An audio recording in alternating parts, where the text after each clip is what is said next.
Hey gang, welcome back to the channel. I just got back from the BVI last night and I wanted to pop out this video real quick. That's why we're very casual today here in the office. And we want to talk about COVID testing and getting in and out of the BVI in a timely fashion, not getting rejected, not getting sent to the hospital or sent back home or quarantined or any of that business. There's a whole routine you got to go through. It's not that complicated, but there is some confusion that I hope to help out with. So let's look at these COVID protocols going to the BVI.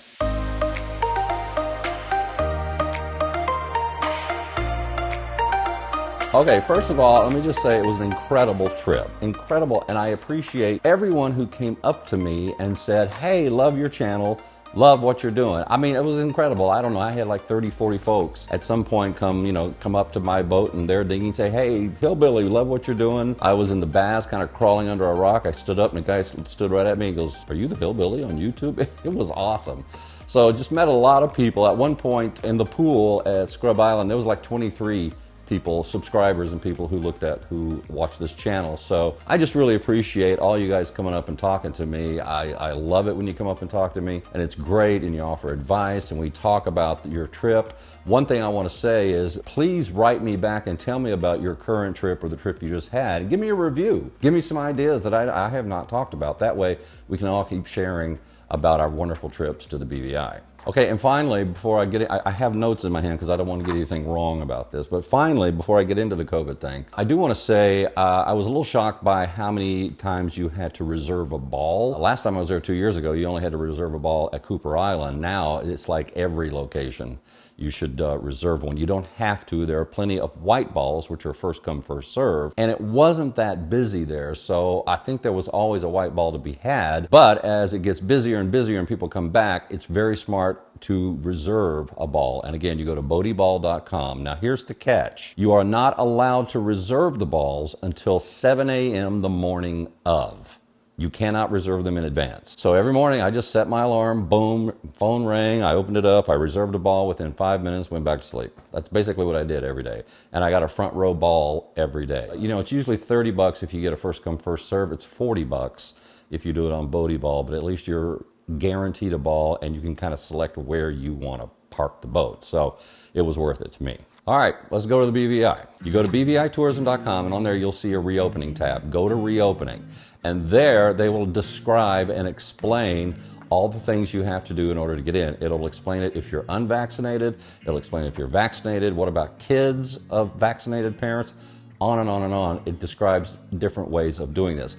I'm going to tell you what the protocols are for a vaccinated person. I'm not judging whether you're vaccinated or unvaccinated or your choice to be one or the other.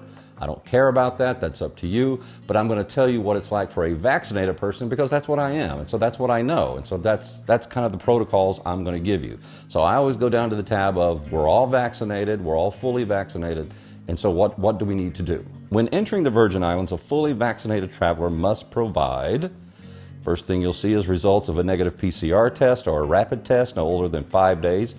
That's actually untrue. It needs to be 2 days. I'll tell you why here in a second. Proof of vaccination card, travel insurance, which includes COVID-19 medical costs, hospitalization, doctor's visits, prescriptions, medical repatriation. I can't say that word. That's getting your butt out of the country is what that is. Quarantine accommodation costs if you have to quarantine. If you are fully vaccinated, you do not have to go through the BVI Gateway portal. Okay, that's a very important thing. If you're fully vaccinated, no BVI Gateway portal, which is great. And you must have received the second dose within the 2 weeks of you coming to the BVI. One of our crew made that by 1 day. Made it, but it was all good. Here's the 2 days rather than 5 days things. You are not required to retest upon arrival into the territory once you present a PCR test that is taken no later than 48 hours. So what they say is if your test is 5 days or less and you're negative, when you arrive in the BVI, you got to test again right away. And you got to sit there and wait for them. It's about a 15-minute result. But the thing about that is, what if you're positive, right?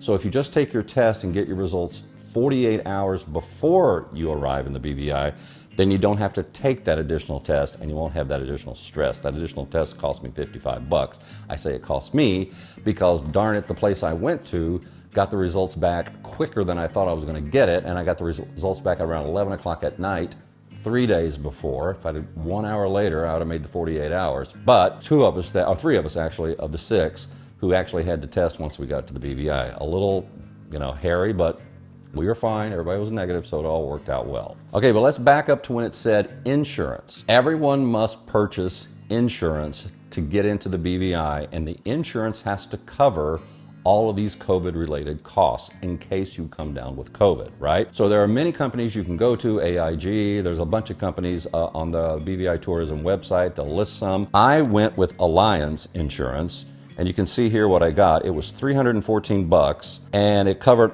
all sorts of things that I needed in case I were to come down with COVID, being flown out of there, being hospitalized, being quarantined, whatever it was. This insurance policy covered the whole thing. That was just for me, a family of 4. It's not much more than that. Now let me say this, I never showed this to anyone. No one ever asked for it. I didn't have to show it to get in anywhere, but you have to have it because if you do come down with COVID and you start costing the BVI government money, they're gonna want you to have insurance. Okay, all this is great for the BVI, but what if you're flying into St. Thomas first, which is the U.S. Virgin Islands? Well, guess what? You got to tell them you're coming too. You got to go to the usvitravelportal.com. Here, it's a very quick and easy, this is free, this is a very quick and easy questionnaire. They're just going to ask you a bunch of questions about have you had COVID recently, things like that. They're going to want to know what flight you're flying in on, where are you going, are you just traveling through here to get to the BVI? They want to know that as well. And so it's really quick and easy to fill out this form. You need to fill it out 24 hours before you enter, fill it out. And then what will happen is they'll email you this little QR code. It will be orange when they email it to you. What that means is that it's pending. They're taking a look at it, and let me back up. While you're filling that form out, you also will upload your COVID card, your vaccination card, and you will also upload your negative test results. So they'll give you an orange QR code. In about an hour's time, and it's usually an hour or less, you will be sent a green QR code. You will need this green QR code to get into St. Thomas. My green QR code was asked for when I got to the airport at LAX on my first trip out over to St. Thomas. They asked me about the green QR code before I even left the States. So after that, me being on the plane to the U.S. Virgin Islands and St. Thomas meant that I passed the test. If you do get a red QR code, which means you don't pass, it happened to me on the way back, all it means is you messed up when you filled out the form. You just filled it out wrong. So you just got to back up and fill it out again, and you'll get the green QR code. Okay, so we land in St. Thomas, and now we got to get to the BVI. Normally, we go to the ferry station, we sit and we have a drink while we wait for the ferry to leave. We get on the ferry, it's an hour-long ferry ride. We check into the BVI, we go to our charter, wherever that may be. I decided not to do that on this trip because the ferry schedules are not consistent. And usually, like Rotown Fast Ferry had 3 ferries a day going both directions, and they were consistently the same time and what have you. And now it's like Rotown Fast Ferry doesn't go for 2 days, then they'll go for 3 days, then they'll not go for it's all over the place.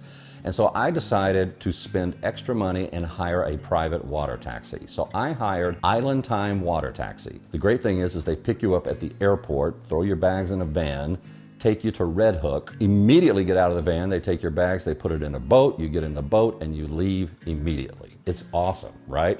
And they collect your passports. We drove over to Soper's Hole, where you can check into the BVI. The guy walked in there with our passports. That's where 3 of us had to take the extra COVID test because it was more than 48 hours.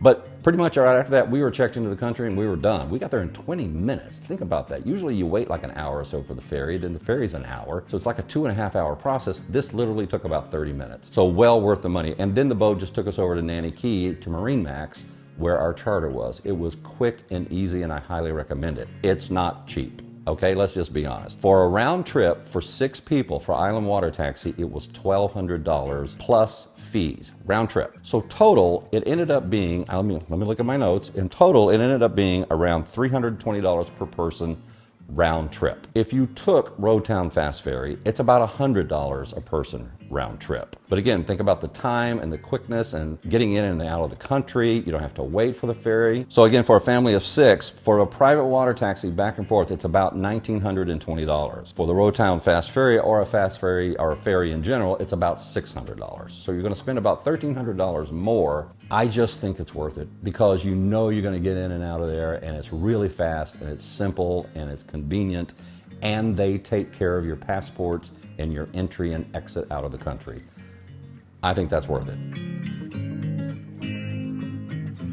Okay, but before we go back to the U.S. and the USVI, We got to do 2 more things, right? We got to retest again. So as I said in the last video, I went to emed.com and I ordered 6 of these bad boys. They come in a pack of 6. It's $150, and you test right there on the boat. Now, internet is a little sketchy on these boats. You know, they basically use cell phone data to turn it into Wi-Fi, which you can do with your own phone, really, as long as you have cell service. So luckily, we were actually at Scrub Island, which had powerful Wi-Fi, which helped a lot. So we got up the morning, and all 6 of us got our own little iPads, phones, laptops, whatever, kind of went into the corner of the boat, and we all got online right quick and did it. And what happens is you open it up, you type in, I want to test, and then a representative from eMed comes up, they turn your camera on so they will see you. They want to watch you administer this test to yourself, right? But literally it takes 15 minutes. You swab your nose, you put it in this little thing, pour some drops on it, and in 15 minutes time your result is back. You see the result pretty quickly, by the way.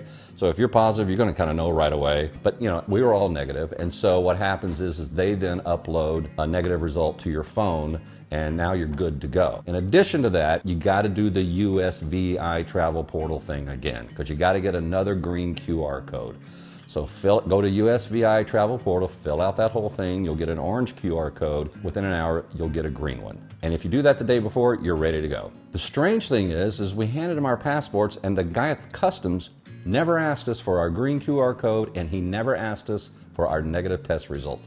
We came back to the States without anyone ever asking us, did we take a test and was it negative? Welcome to the world at large. Just so stupid. Sometimes they do, sometimes they don't. But anyway, that's overall, that's it. That's what it takes to get there and get back. Look, it's a lot of red tape. For some people, it's stressful. One of our crew was stressed out the whole time. I'm not stressed out about it. I don't care. You know, it's like, I know I've had COVID and I've been boosted and shot up, and so I'm good to go, right? So who knows about these tests? But if you want to go enjoy the BVI, unfortunately, this right now is what you got to do. By the way, I'm taping this on January 23rd. Look, it could change tomorrow. By the time I upload this video tonight, it could change tomorrow. So, you know, just be aware of that, and always check in with the BVI Travel Portal or the BVI Tourism websites. They'll give you an update right away if something changes, okay? But so far, this is it. Look, please be watching my channel. I shot such great footage. We're gonna make so many great videos from this trip that we just got back from. I had a great crew, great weather. I'm just excited about all the videos I'm about to start pumping out at you guys. So please keep watching the channel, and thanks for being here.